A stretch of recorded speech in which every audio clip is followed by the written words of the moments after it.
बिहारी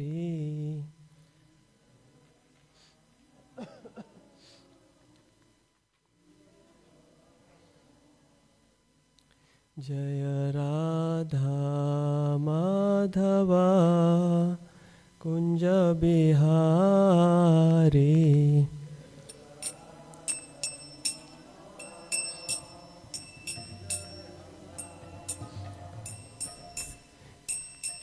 गोपी जन वल्लभा गिरिवरधारी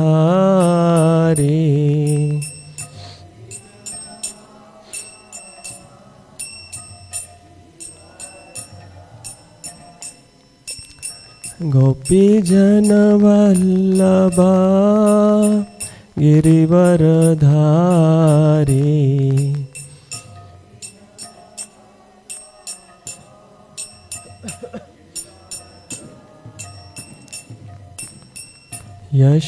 यशोदानंदन ब्रज जन रंजन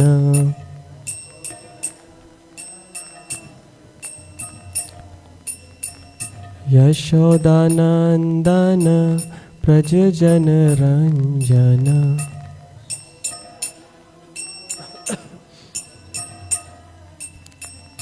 यमुना तीरा वनचारी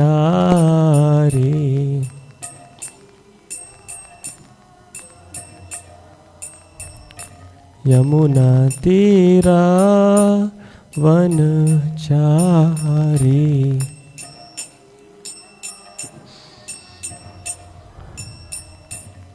जय राधा माधवा कुंज बिहारी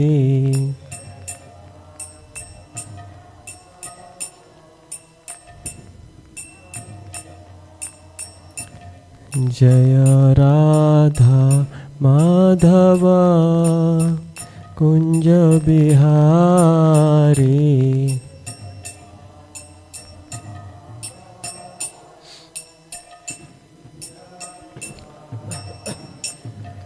हरे कृष्णा कृष्णा कृष्णा हरे हरे हरे राम राम राम हरे हरे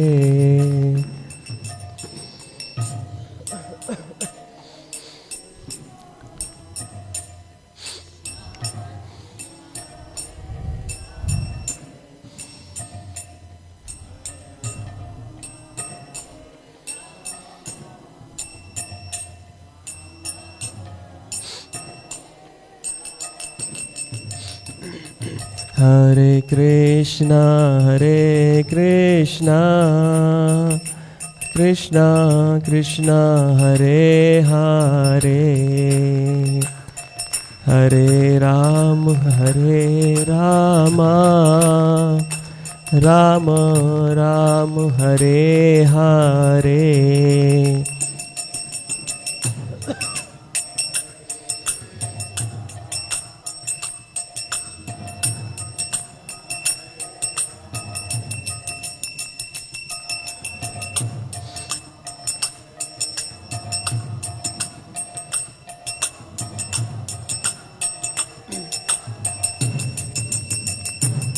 जय प्रभुपदा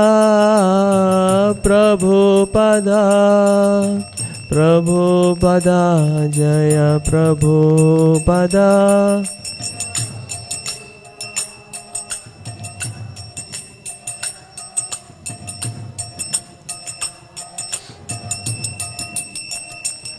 जय जय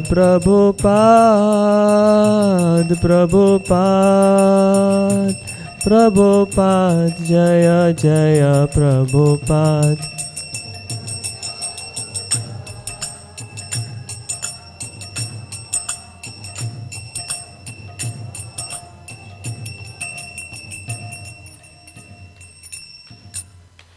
हरिनाम संकीर्तन की श्री श्री राधा राधानाथ की श्री गिरि गोवर्धन की श्री गौर हरि की, संवेद गौर भक्त वृंद की, श्रील प्रभुपाद की, निताई गौर प्रेमानंदे। ओम अज्ञानतिमिरान्धस्य ज्ञानाञ्जनशलाकया चक्षुरुन्मीलितं येन तस्मै श्रीगुरुवे नमः। श्रीचैतन्यमनोभीष्टं स्थापितं येन भूतले स्वयं रूपः कदा मह्यं ददाति स्वपदान्तिकं। वन्देऽहं श्रीगुरो श्रीयुतपदकमलं श्रीगुरून् वैष्णवांश्च श्रीरूपं साग्रजातं सहगण रघुनाथान्वितं तं सजीवं सावद्वैतं सावधूतं परिजनसहितं कृष्णचैतन्यदेवं श्रीराधा कृष्णपादान् सहगण ललिता श्रीविशाखान्वितांश्च। नमो ॐ विष्णुपादाय कृष्णपृष्ठाय भूतले श्रीमते भक्तिवेदान्त स्वामिनिति नामिने।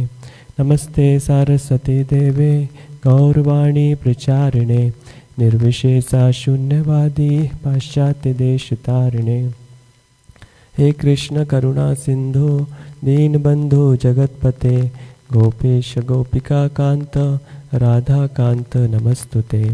तत्तुकांचन गौरांगी राधे वृंदावनेश्वरी वृषभानुसुते देवी प्रणमामि हरिप्रिये। वाञ्छाकल्पतरुभ्यश्च कृपा सिन्धुभ्येव च पतितानां पावनेभ्यो वैष्णवेभ्यो नमो नमः। जय श्री कृष्ण चैतन्य प्रभु नित्यानंद श्री अद्वैत गदाधर श्रीवासादि गौर भक्त वृंदा। हरे कृष्णा कृष्णा कृष्णा हरे हरे, हरे राम राम राम हरे हरे। ओम नमो भगवते वासुदेवाय। ओम नमो भगवते वासुदेवाय। ओम नमो भगवते वासुदेवाय। नारायणं नमस्कृत्यं नरं चैव नरोत्तमं देवीं सरस्वतीं व्यासं ततो जयामुदीरयेत्। नष्टप्रायेषु अभद्रेषु नित्यं भागवत सेवया भगवते उत्तम श्लोके भक्तिर्भवति नैष्टिकी। So we are reading from Srimad Bhagavatam, 4th canto, chapter 23rd, entitled Maharaj Prathu's Going Back Home, text number 27. Please repeat after me. Tesam durapam kim to anyan martyanam bhagavat padam bhuvi lokayuso ye vai neskarmyam sadhyantya uta tesam durapam kim tam manyan martyanam bhagavat padam bhuvi lokayuso ye vai neskarmyam sadhyantyuta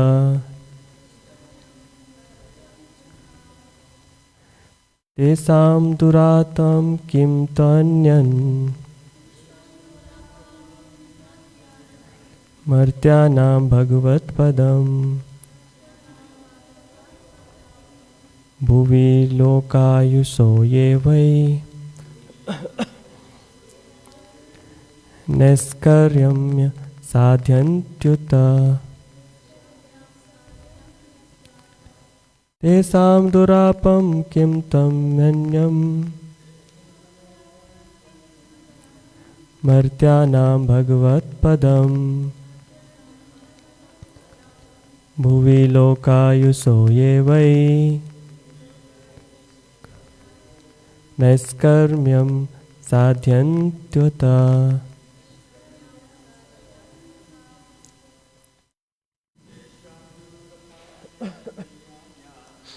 Esam durapam kim tamanyan Martyana.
Word to word meaning, translation and purport by His Divine Grace A.C. Bhaktivedanta Swami Srila Prabhupada.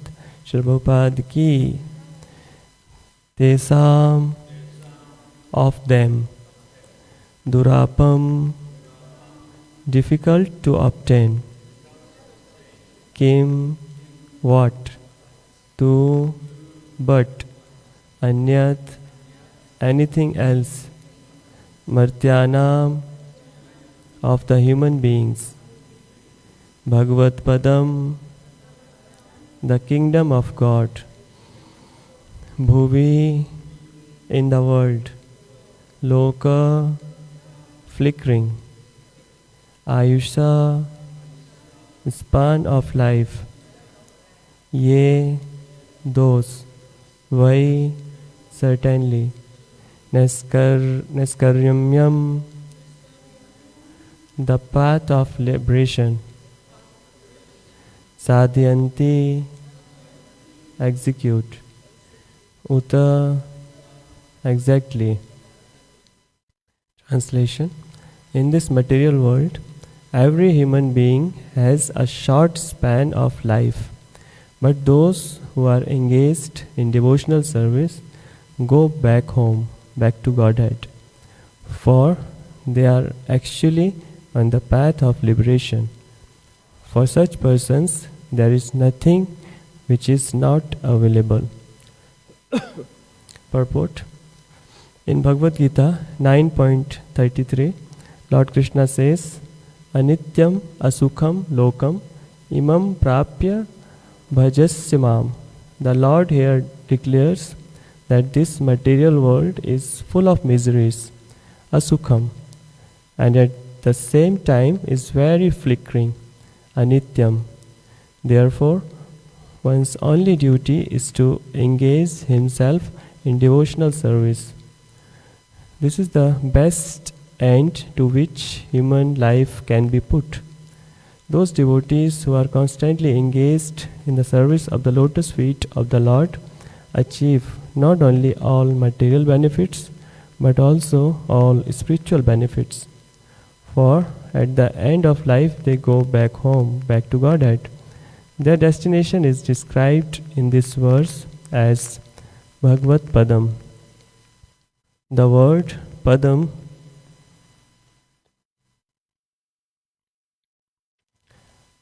means abode, and Bhagavat means the Supreme Personality of Godhead. Thus, the destination of the devotees is the abode of the Supreme Personality of Godhead. In this verse, the word Naiskaryamyam, which means transcendental knowledge, is also significant. Unless one comes to the platform of transcendental knowledge and offers devotional service to the Lord, one is not perfect. Generally, the process of Jnana, Yoga and karma are executed life after life before one gets a chance to render pure devotional service to the Lord. This chance is given by the grace of a pure devotee, and it is in this way only that one can actually attain liberation. In the context of this narration, the wives of the demigods repented because, although they had the opportunity of a birth in a higher planetary systems, a lifetime spanning millions of years, and all material comforts, they were not as fortunate as Prithu Maharaj and his wife, who were actually surpassing them. In other words, Prithu Maharaj and his wife scorned promotion to the higher planetary system and even to Brahmaloka because the position which they were attaining was incomparable. In Bhagavad Gita 8.16, the Lord affirms, Abrahma Bhuvna Loka Punaravartino Arjuna. From the highest planet in the material world to the lowest, all are places of miseries, wherein repeated birth and death takes place.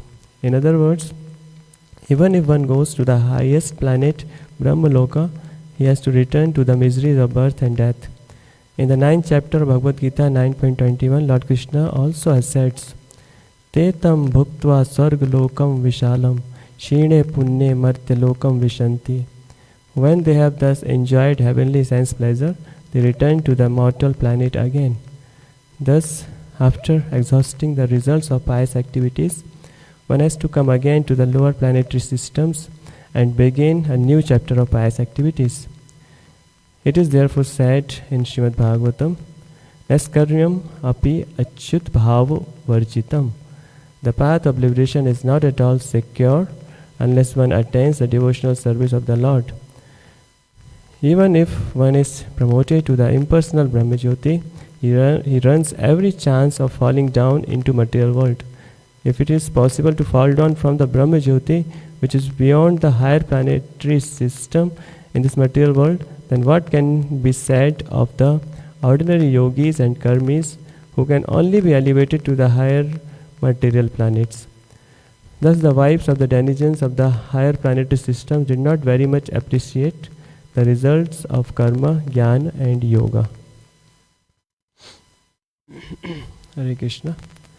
Before speaking transcendental Srimad Bhagavatam, I seek blessings of all the devotees. I can speak something about this transcendental subject for my purification and for the pleasure of all of you. So here, very important section and very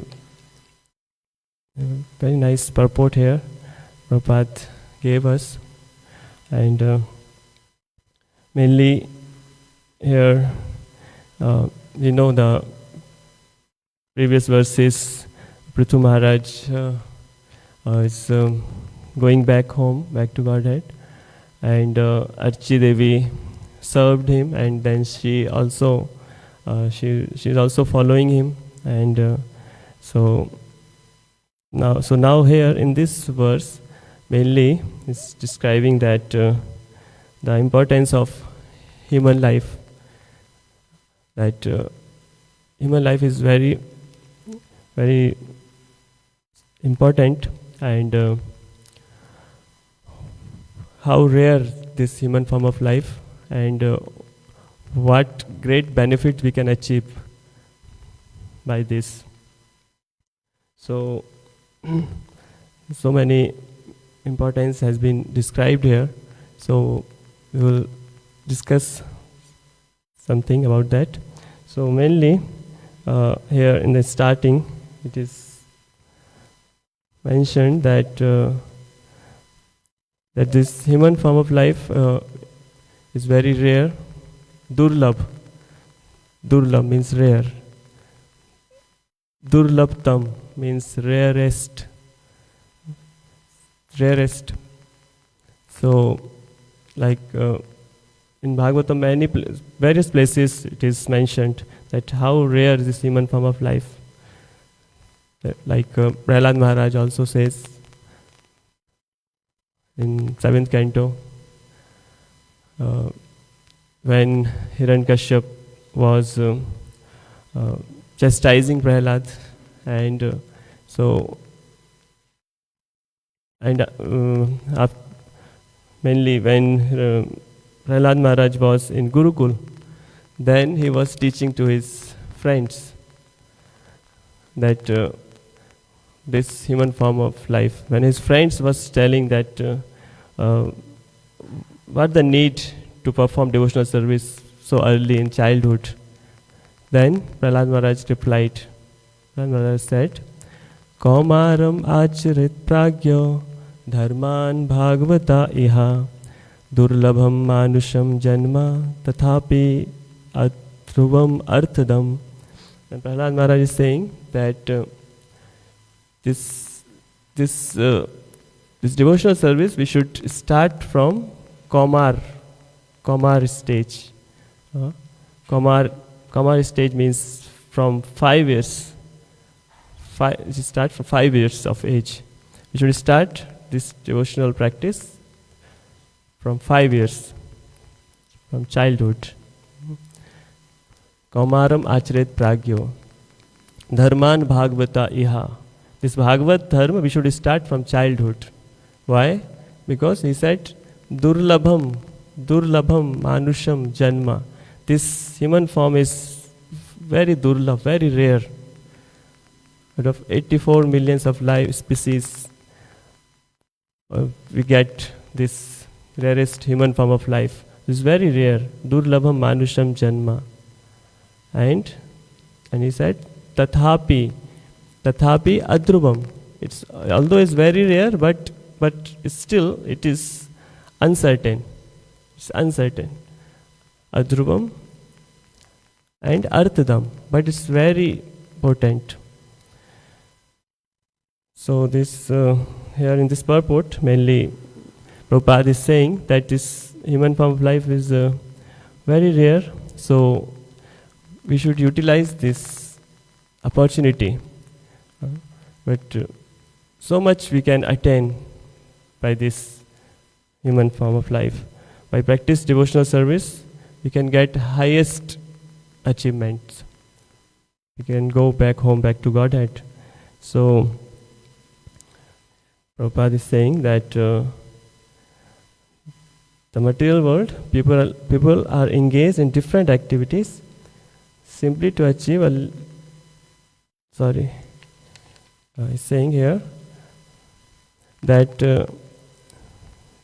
Bhagavad Gita, Lord Krishna says, Anityam. Here Lord declares that this material world is full of miseries, asukham, and at the same time is very flickering, anityam. Therefore one's only duty is to engage himself in devotional service. This is the best end to which human life can be put. But we see that the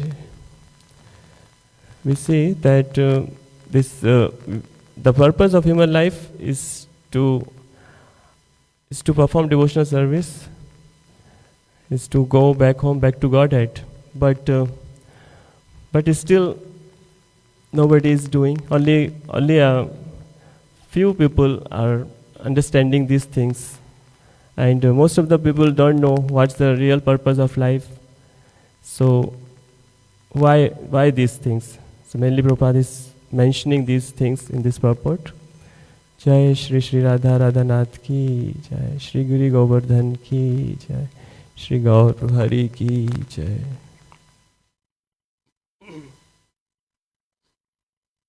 So Prabhupada is mentioning in this purport that although we know the ultimate aim of the human form of life, but why the human beings are not following, not performing this ultimate benefits. So we know that the Mahabharata, there is one verse. It says that very important verse, and it is like this. it is describing that what in the material world, what the people are doing, what their mood and what their mentality. So it's describing in this verse that all human beings are just doing same activities like animals. If we are not doing our ultimate aim, then humans is just like animals. So in Mahabharata, there's one verse is saying, Ahar nidra bhay maithunam cha samanya etat pashubhe naranam. It means that what is the similarity in humans and animals?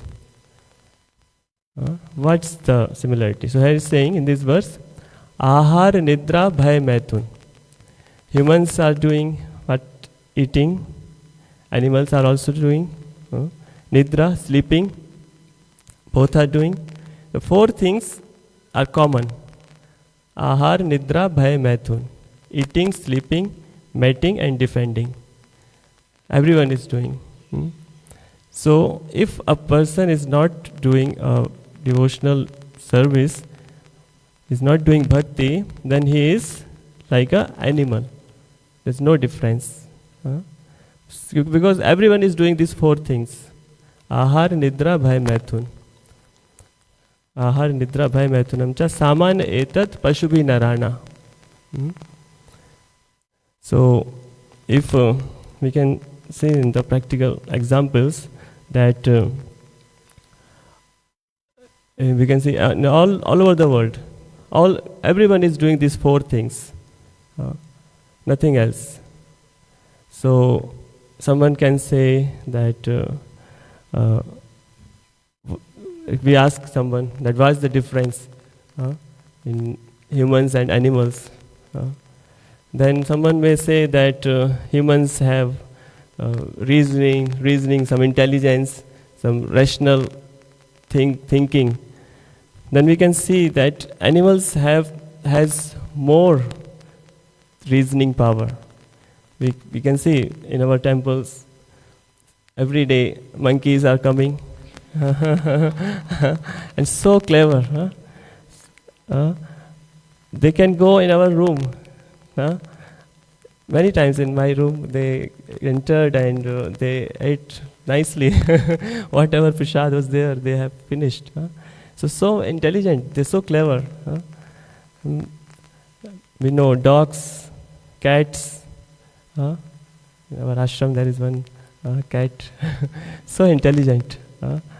I saw, it's very intelligent. So it's not that animals is also very intelligent. So same things, humans and animals, same things are doing.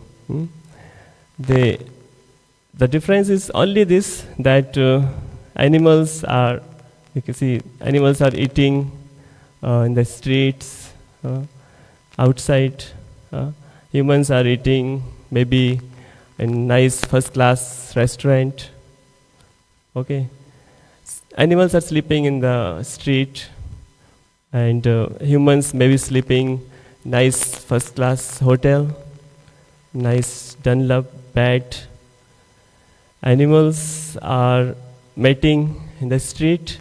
Humans are mating in nicely luxury apartment.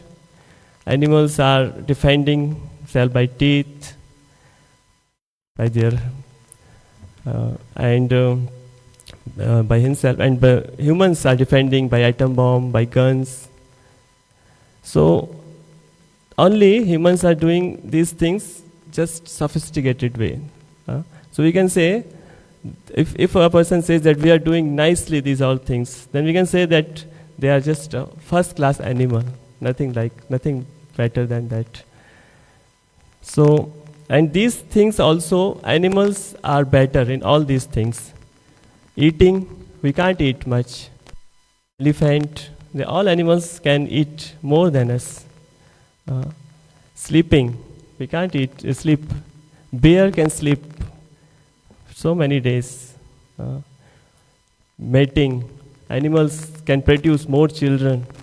Dogs, mosquito can produce hundreds of offsprings. So they are better in these four things, better than humans.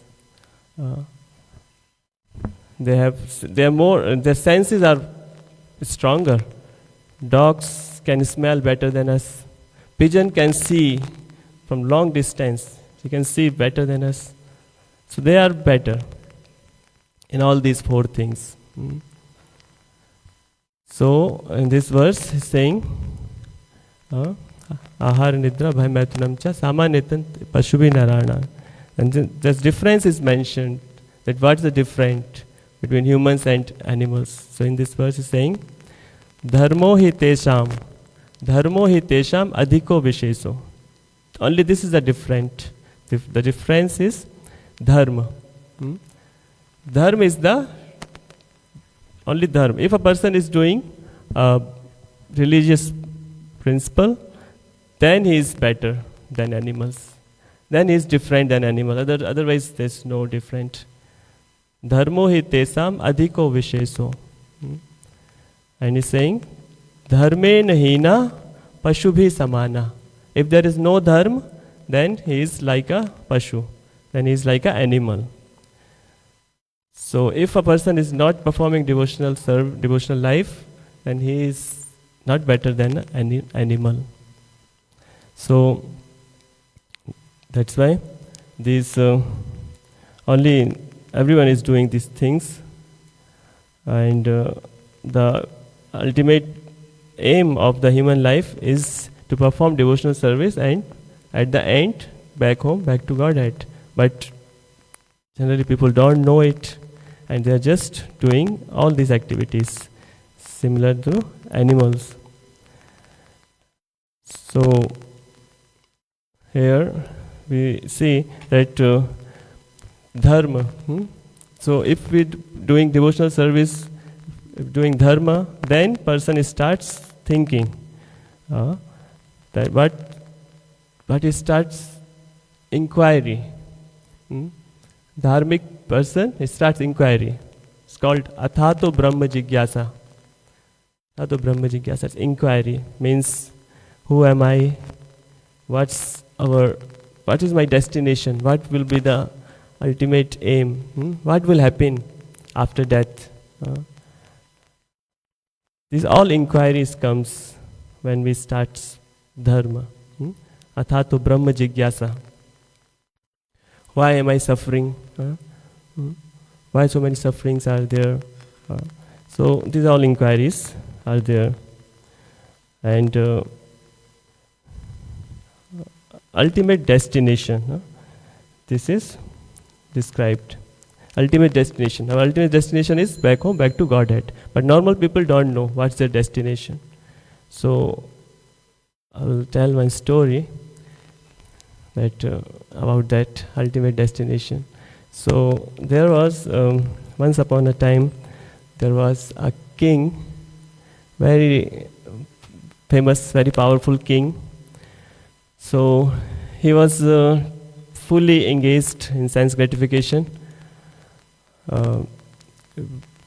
just conquering all over the world. His only aim was just to doing his sense gratification. So once a sadhu came, a saintly person came to him, to his palace, and he wanted to enlighten him, he wanted to deliver, to give some devotional enlightenment to the king. But king was not interested. He was someone materially inclined. He was not at all interested. So king said that he was very happy to give him donations, to taking care of the sadhu, but he was not interested in his whatever, in practicing. So sadhu said that you want to give me everything, but you don't want to listen to me. Sadhu goes door to door just to enlighten the people. So, but he wouldn't want to listen. Then Sadhu told him that I want one thing. One thing I want from you. So he said, "Oh, whatever you want, I will give you." He was very respectful for sadhus, but he don't want to follow this devotional life. So the sadhu said that I want one thing. So he said, "Okay, whatever you want." So he said that you send your soldiers. You send your soldiers and to your kingdom and search fool, greatest fool, whoever the greatest fool in your kingdom. So search him and bring him at your palace and give him a job. A job is what job? That the job is his job will be that you give him a stick and he should be roaming around the kingdom with the stick in the whole life. And you should pay him some salary, monthly salary to him. So it's very simple. So he said, it's nothing for me. I can do it, no problem. He don't want to practice devotional life, but whatever sadhu says is no problem for him. So he did it. His soldiers searched the greatest fool and brought it to king's palace, and he gave him a stick, and his job started. He just started roaming all over the kingdom, and then he did it whole life. And then later on, after many years passed on, then king got sick, got old, and now is on the deathbed. So he was meeting to everyone, queens, relatives, everyone was coming, friends was coming, everyone he was meeting. Last, he was about to die. Then he said, "Oh, I met everyone, but I didn't meet one." He was thinking that one person I'm missing. Then he was thinking, "Oh, I have to meet that murk." Murk means foolish, the foolish person, the greatest fool. So he said, "Oh, I have to meet to that person also." So he called him, and then the foolish person came to king, and then king told him that, "Oh murk, oh foolish, you have done your job very nicely whole life. Now I'm dying now." So the foolish don't understand the foolish. So he said, "Where are you going?" So he said, "Oh, I'm going very far, and then I won't see you again. So that's why I called you. Last time I will see you." So he said, "Where are you going? But tell me. I also want to go with you." So he said, "No, Murk, you are foolish. You don't understand. You can't go with me." So he said, "I'm understanding. You want to go with your queens, maybe with your children. You don't want to take me." So he said, "Foolish, no, Murk, I can't take to my queens, my children. No, I can't take to anyone." So he said, "It's very strange. I'm not understanding. Where are you going? You can't take to your family." So he said, "Okay, then you should take some money from treasury. If you want to go to alone, then at least you should take something from treasury." So he said, "Oh Mahamurk, why don't you understand? I can't take these all things." So he said, "Okay, I will tell to minister, I will arrange some chariots.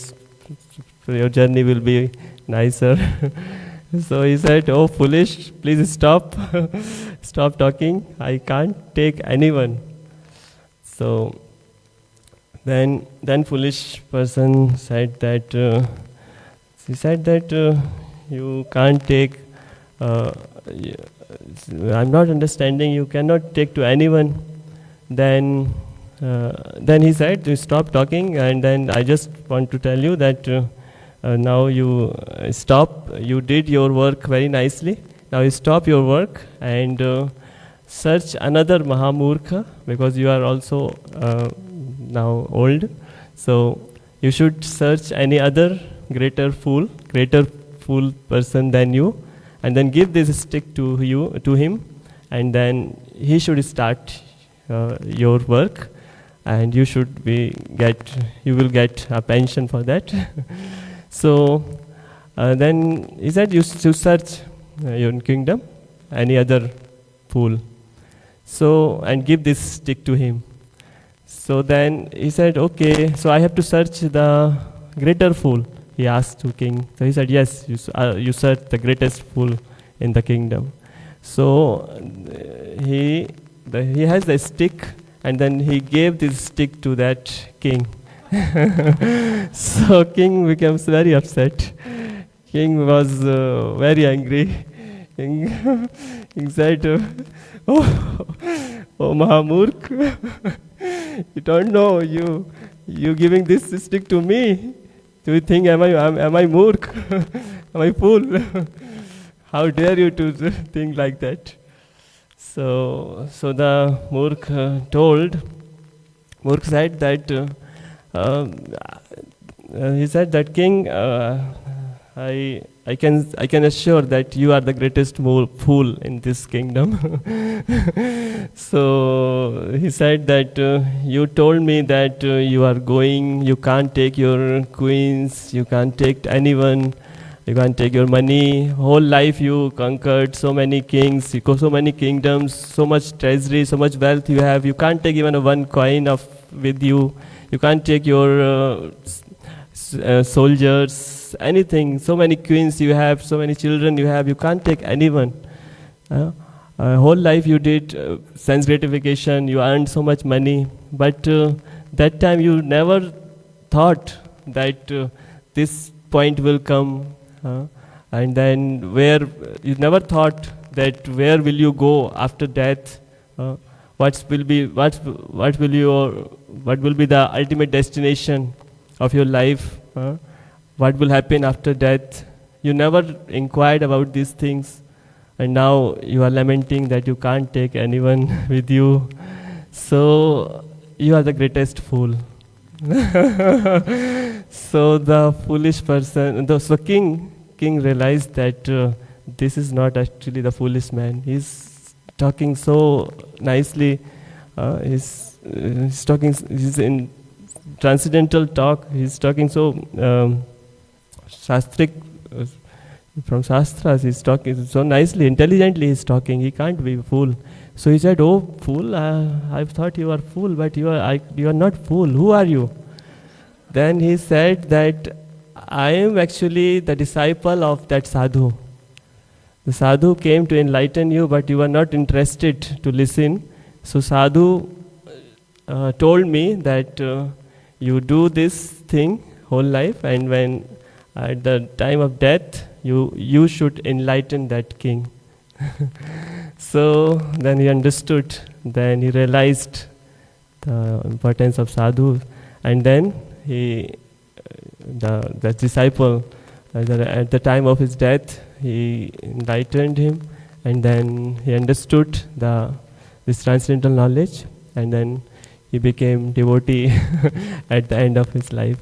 So ultimate the destination, we were talking about that we should know that what is our ultimate destination, what will happen after death. So everyone should, in this human form of life, we all should know that what will happen. People don't know these things. Sometimes it is just like this. There's a person is driving the car, and if you ask him, where are you going? And he will say, I don't know, I'm just going. So it's just like this foolishness. If we are driving car, we know that we are going to Joburg or we are going to Cape Town. We must know this. So similarly, the humans are also like a driving this human form. But outside world, if you say, Where are they going? They don't know. They're just going. So the ultimate destination we must know, that we are going Joburg. Similarly, in human form of life, ultimate destination is back home, back to Godhead. But those people, those who don't know that what's the ultimate destination, it means they are like a fool. So these things we must know. So here in this purport, is saying that that ultimate destination is this, and when we perform, like Prithu Maharaj performed whole life devotional service, and then at last he is going home, back to Godhead. So this is the ultimate thing. And here also saying asukham means this material world is full of miseries. We were talking about so many miseries in last class also. We were discussing that miseries, mainly three kinds of miseries. One is simple, like I don't have job, I don't have money. This is called normal misery. Everyone have normal miseries. Health problems, normal things. And then second is three types, like Adi Bhautik, Adi Daivik, Adhyatmik. Adhyatmik means by our mind, Adi Bhautik by others, by other people gives us misery. Adi Daivik by the demigods, earthquake and floods, etc. But the topmost, the greatest misery is what? Birth, death, old age and disease. These are the greatest misery. And these are common. Everyone has. Like money problem, job problem, somebody has, somebody may not have. But these four everyone have. All humans. Birth, death, old age and disease. So these all are miseries. And so to conquer this misery, what? So when we inquire, Athato Brahma Jigyasa, that why these sufferings, we are suffering so many miseries, why there are so many miseries, and then we inquire these things.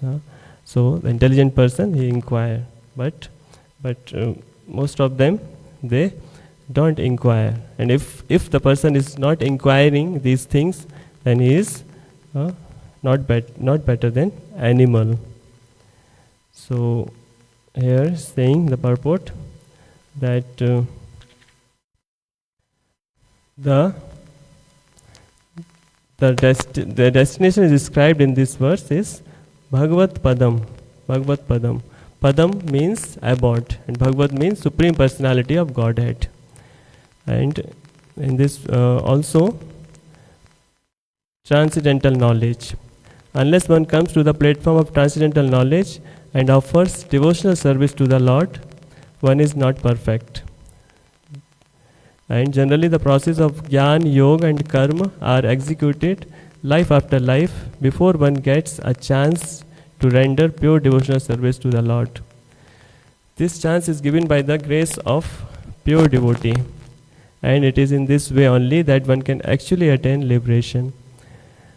In the context, so now demigods, the wives of demigods also, then when they saw that Prithu Maharaj and the two aeroplanes are going, Prithu Maharaj and his wife, then demigods, the aeroplanes were passing from the demigods, they were seeing. So they saw that the aeroplanes are going. Then they were repenting that how fortunate the humans, they can go home, back to Godhead. But the demigods have not, they don't have this facility. They can't go. They are always engaged in sense gratification. So this facility, only human beings have this facility. And here also mentioned that all the they all in the higher planetary system, they are not permanent. When their pious activities will finish, they have to be returned. They are also suffering these four things: birth, death, old age, and disease. Whether the demigods, even has mentioned Brahma, Brahma Loka, even from Brahma to ant, these four things, everybody is suffering, everyone. Only when one performs devotional service and then he can go home back to Godhead, he can only be free from these four miseries. Otherwise, it's mentioned that any planets, the demigods or anyone, when their pious activity will finish, they have to take birth again. Chine punne mrityu lokam vishanti. Even here Prabhupada is saying, even the Brahma Jyoti is the highest planet. From there also they fall down. After finishing their punya, they fall down.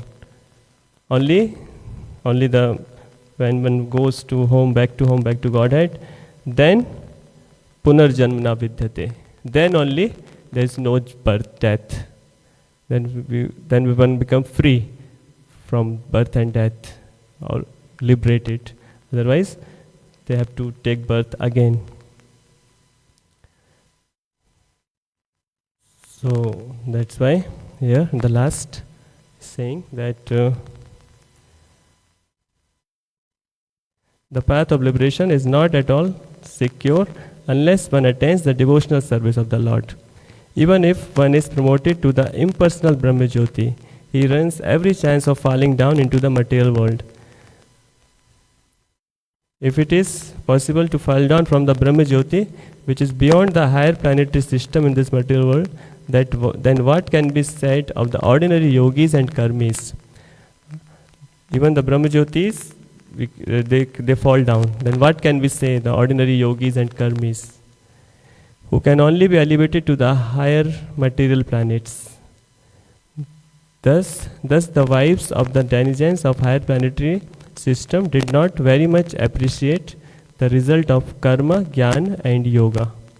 So karma, jnana and yoga, they is not very much appreciated because they always take birth and they are again suffer all kinds of miseries. Only by devotional service, these miseries becomes full stop. So we will stop here, and if any comments, anyone wants to make something, want to add, or anyone want to speak? Hare Krishna, Prabhu. Hare Krishna. Just a note, between man and the animal species, you mentioned the similar behavioral patterns. Just like to note that, everybody to know that between the two, animals do not suffer any karma. Only man does. Hare Krishna. Okay. I don't know about this, but this is your comment, huh? In the fourth canto, it says Yamaraj sends the animals down with instincts, but do not suffer any karma, bad karma, because they only follow his instructions. Whilst man, he gets bewildered and do various things. Okay. Thank you. Rantra Srimad Bhagavatam ki, Srila Prabhupada ki.